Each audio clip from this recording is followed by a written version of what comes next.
الحمد لله رب العالمين،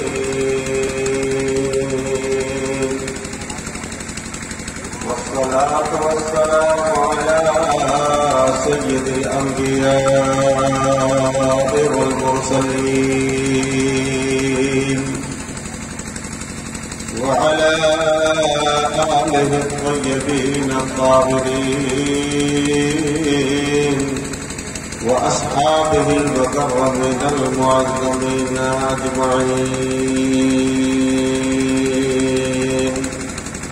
أما بعد، فأعوذ بالله من الشيطان الرجيم.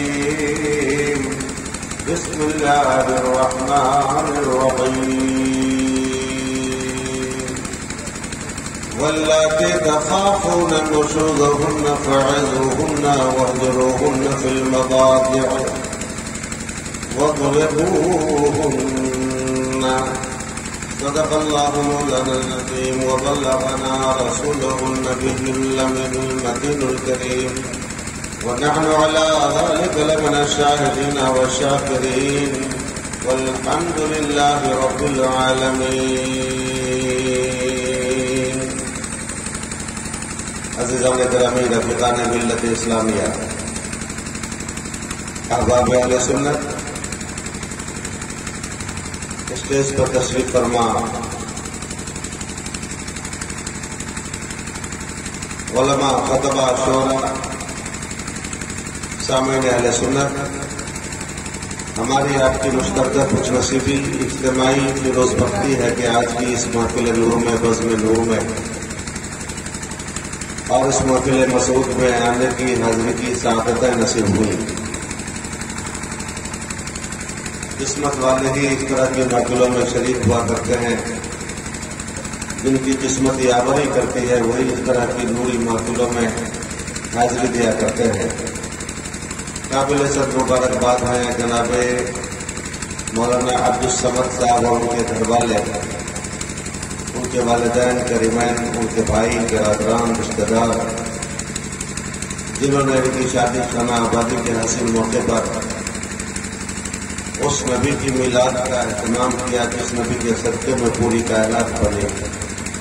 کائنات کی رونقیں، زیبائیاں، رعنائیاں، بہاریں، نکھر، ساری چیزیں جس نبی کی آمد کے صدقے، جس پیغمبر کی میلاد کے صدقے وجود میں آئی، اسی پیغمبر صاحب عظمت جلال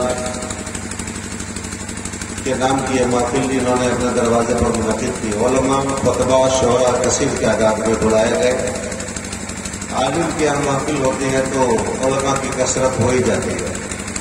کیونکہ ڈپارٹمنٹ ہوتے ہیں، انہیں ہم جنس باہم جنس پرواز، کبوتر باز، کبوتر باز، باز. تو یہ علماء اپنے ہم جنس کی محفلوں میں اثار و قربانی کے ساتھ چلے آتے ہیں. اس لیے ایک عالم جب اپنے گھر پر محفل کرتا ہے تو اس محفل میں شریک ہونے والے علماء، شعراء، خطبہ اتنے ہو جاتے ہیں جتنے خطبہ سے ایک جلسہ پوری رات کا کامیاب کیا جا سکتا ہے. لیکن میلاد شریف کی محفل میں اتنے آ جاتے ہیں، اور جتنے حضرات تشریف لائے ہیں سب اپنے اپنے فن کے فنکار ہیں، اپنے اپنے میدان کے سپاہ سالار ہیں. اکیلے چھوڑ دیجیے تو سننے کا ہر عالم ایسا ہوتا ہے کہ پوری رات اگر کوئی دوسرا نہیں آئے تو اکیلا کام تمام کر سکتا ہے. میرے اسٹیج پر ایک بڑی ابتری شخصیت، صوفی منش، صوفی باصفا، استاذ العلماء، خیر الاصفیاء حضرت علامہ مولانا مفتی ظہیر الدین صاحب قبلہ تشریف رکھتے ہیں، جن کی شرکت سے محفل میں مقبولیت کی، رونق کی، بہاروں کی، رعنائیوں کی چاندنی پھیل گئی ہے. اور ان کی تشریف آوری کسی بھی محفل کے لیے باعث ہزار سعادت ہے، باعث ہزار خیر و برکت ہے. اللہ تبارک و تعالیٰ ایسے پاکیزہ کثرت علماء کا سایہ ہم تمام اہل سنت پہ تعبیر قائم رکھے.